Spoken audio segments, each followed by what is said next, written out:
পটল রান্না মানেই তো মাথায় সবার প্রথমে আসে পটল চিংড়ি, পটলের দোলমা, দই পটল। একঘেয়ে রান্না করতে করতে বাপু বোর হয়ে গেছে, তাই আজকে ভাবলাম অন্য কিছু ট্রাই করা যাক। ঘরে ছিল এই বড় একটা কাতলা মাছের মুড়ো, সেটা দিয়েই কাটা চচ্চড়ি বানিয়ে ফেললাম। গরম ভাতে যদি এই জমাটি কাটা চচ্চড়ি থাকে, আমার মনে হয় না আর কিছু লাগবে। নমস্কার বন্ধুরা, আমি অর্পিতা, আমার কিচেনে তোমাদের সবাইকে আরো একবার ওয়েলকাম। সবার প্রথমে মুড়োটাকে কেটে টুকরো করে নিয়ে নুন হলুদ মাখিয়ে সাইডে রেখে কড়াই সরষের তেল গরম করে নিয়ে আলু পটলটাকে ছেড়ে দিলাম, লাল করে ভেজে নেবো। আলু পটলটা আগে থেকে কেটে একটু নুন জলে ডুবিয়ে রেখেছিলাম যাতে কালারটা ভালো থাকে। লাল করে ভাজা হয়ে গেছে, তুলে নেবো। এই তেলের মধ্যেই আমি মাছের মুড়োর টুকরোগুলোকে ছেড়ে লাল করে ভেজে নেবো।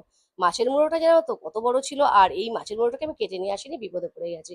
কারণ আমার ঘরে যে বটি আছে ছোট, সেটা দিয়ে এই মুড়োটা কাটা একদমই সম্ভব না। অনেক কষ্টে শিষ্টে চার টুকরো করেছি। আর এখন এই টুকরোগুলোকে একটু চেপে চেপে ভেঙে নেবো। আর এই তেলের মধ্যে জিরে তেজপাতা ফোড়ন দিলাম, আমি কিন্তু একদম কম তেলে রান্না করছি। তার একটাই কারণ, মাছের মুড়োটা বড় আর ঘিলু কিন্তু অনেকটাই আছে। এই ঘিলুতেই কিন্তু প্রচুর তেল ছাড়বে। এখন এর মধ্যে দিয়ে দিলাম পেঁয়াজ, একটা বড় সাইজের পেঁয়াজ কুচি লাল করে ভেজে নেবো। এখন দেবো থেতো করে রাখা আদা রসুন 2 চামচ মতন। আদা রসুনটা পেঁয়াজের সাথে ভালো করে কাঁচা গন্ধ যাওয়া পর্যন্ত ভেজে নেবো। তারপরে দিয়ে দেবো 4টে কাঁচা লঙ্কা ছেঁড়া, ঝালটা যার যার প্রয়োজন অনুযায়ী। একটা মিডিয়াম সাইজের পেঁয়াজ বাটা দিয়ে খুব ভালো করে মশলাটা কষিয়ে নেবো। এখন এর মধ্যে দিয়ে দেবো একটা মিডিয়াম সাইজের টমেটো কুচি। তারপরে দিয়ে দেবো স্বাদ অনুযায়ী নুন, পরিমাণ মতন হলুদ গুঁড়ো, লাল লঙ্কার গুঁড়ো, জিরের গুঁড়ো, দিয়ে দেবো স্বাদ অনুযায়ী চিনি, অল্প জল দিয়ে খুব ভালো করে এবার মশলাটা কষিয়ে নেবো। মশলাটা কষানো হয়ে গেলে দিয়ে দেবো ভেজে রাখা মাছের মুড়োগুলো, একটু চেপে চেপে ভেঙে নিয়েছিলাম।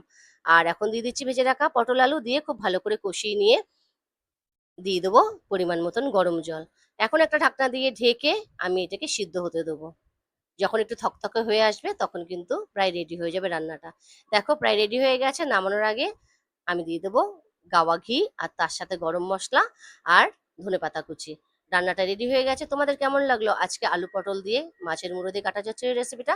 অবশ্যই কমেন্ট করে জানাবে, আর ভালো লাগলে একটা লাইক করে দিও, আর বন্ধুদের মধ্যে একটু শেয়ার করে দিও।